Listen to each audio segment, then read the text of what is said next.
This video is sponsored by me. Read my original novel, Dance of Frozen Death, link in the description. Greetings, fellow mortals. One of the more interesting turn of events in television within the past couple of months comes in the form of Star Trek Picard. Now, I'm not the biggest Star Trek fan in the world. I've seen episodes of all the series at various points in my life. Some of them were very weird, others were really good. They were all slow-paced and very contemplative. I like them, but I never got into loving every aspect of that universe. But I was always glad that the franchise was around. It brought people a lot of joy.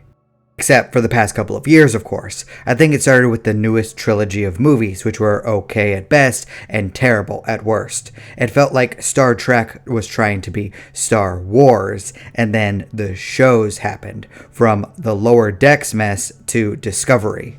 I won't say that I've sat down to watch all of it, but I have seen a few episodes, dozens of clips, and have had everything explained to me in excruciating detail. Star Trek superfans are a stickler for the small details, huh? I'd be impressed if I wasn't just sitting there for hours and hours not knowing what to say. You just talk too damn much. But to my surprise, I have seen many different people praise Star Trek Picard Season 3. In its last season, the show has finally turned itself around, but here's the thing, I have no idea if these fans are being honest or not. I have zero desire to watch this ending to a story which has dragged its face across the concrete for 2 consecutive seasons. I don't have that much dedication to Star Trek. I'm a casual fan, and I didn't retain much from these past couple of shows other than the stuff that's memeable. So why would I want to invest myself in this now? Just because the writers decided they didn't want to be laughingstocks doesn't mean that much to me. If you're a super fan and you enjoy this quality content, then great for you. I am genuinely happy for you, but it's way too late for me, and it's too late for a lot of people. Picard could have the greatest single ending ever conceived in entertainment, and I really wouldn't care all that much. It could be the opposite of Game of Thrones, and it wouldn't really matter to me. And I think that's how a lot of people feel. No one should ever take a fan base for granted because people will leave. Nothing! Now get out! What? Get out!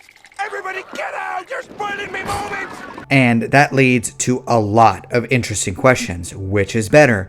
Game of Thrones having a phenomenal start but the worst ending possible, or Picard having the worst beginning possible but an excellent conclusion? Well, in terms of memory, I would probably go with Game of Thrones. It had a great foundation. People grew attached to everyone involved with that project. On the other hand, Star Trek Picard took advantage of people's love of The Next Generation and then just decided to flop around on the floor like a dead fish for a while. Now, a lot of people were mad about Season 8 of Game of Thrones, and they still are. I hardly hear a conversation about House of the Dragon without that final season getting dragged back to life yet again.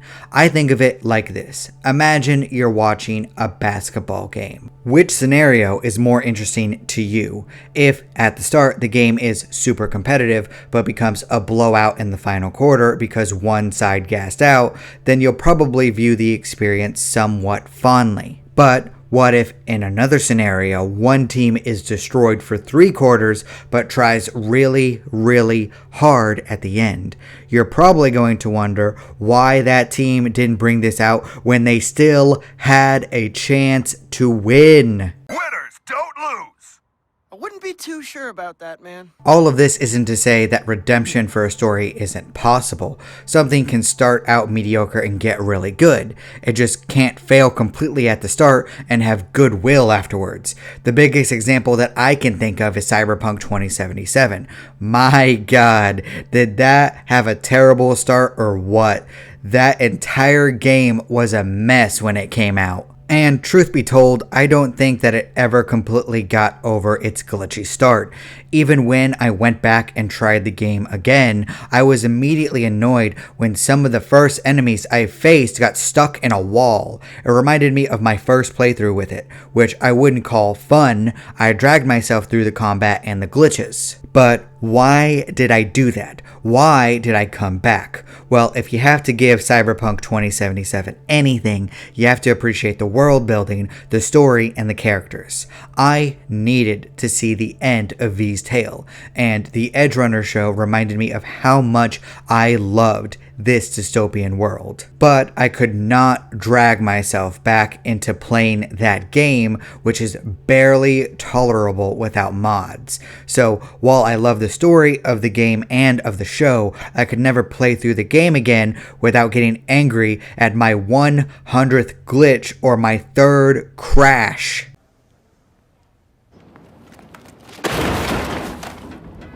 Another great example I can think of is Berserk. Now, hold on before you hate me, Berserk fans. I'm not saying that Berserk was ever terrible, it's just that the first arc feels vastly different than what comes after it.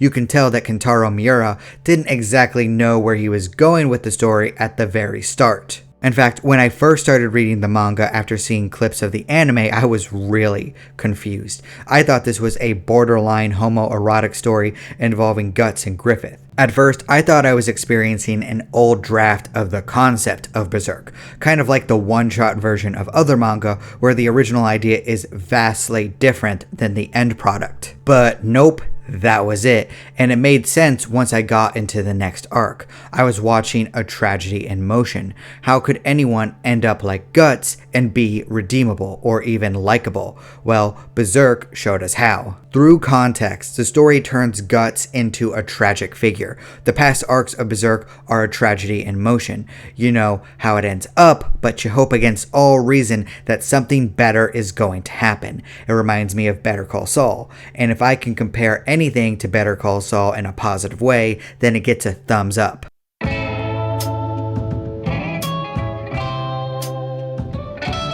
Another fantastic example would be my favorite TV show of all time, The Good Place.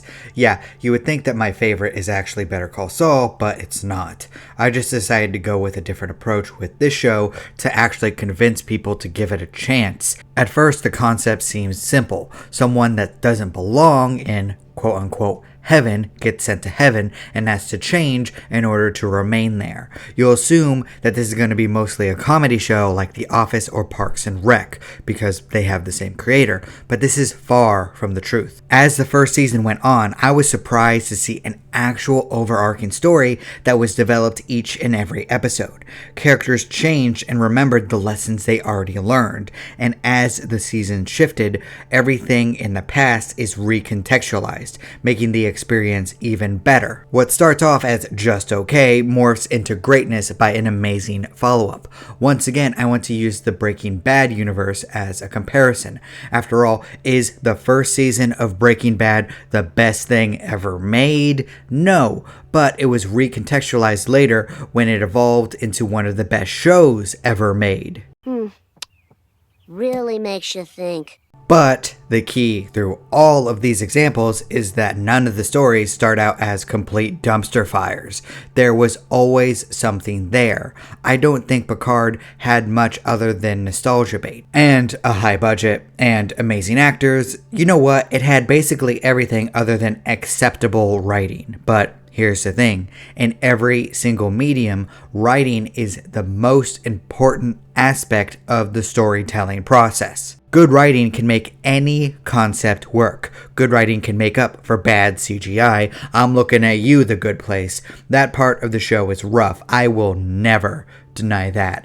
And good writing can take the goodwill of a fan base and turn it into people that will support a piece of entertainment until the end of time. People still gush about Breaking Bad. Kentaro Miura's death left people devastated. Something like Avatar: The Last Airbender has far-reaching consequences into storytelling even in today's age.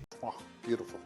So, can a story with a terrible beginning and middle be redeemed to the point where people will remember it fondly? Perhaps. We'll see if anyone actually talks about Picard in a positive way. Maybe. It could very well be memory hold, too. Based on conversations I have, I think that it will most likely be overlooked. So, the most that this final season can ever be is the Logan movie from the X-Men franchise. An emotional, satisfying ending to a story filled with a lot of ups and downs. Fans will be grateful that they get to say goodbye to the character and the actor, but I bet that they're going to try to ignore the first 2 seasons and act like they never existed. I mean, if the show actually manages to have a satisfactory conclusion. The last episode comes out on April 20th, according to what I see. So this could still go in any possible direction. They could very well randomly kill the main character off and then spit on his corpse with no respect whatsoever, but what am I talking about? That has never happened before.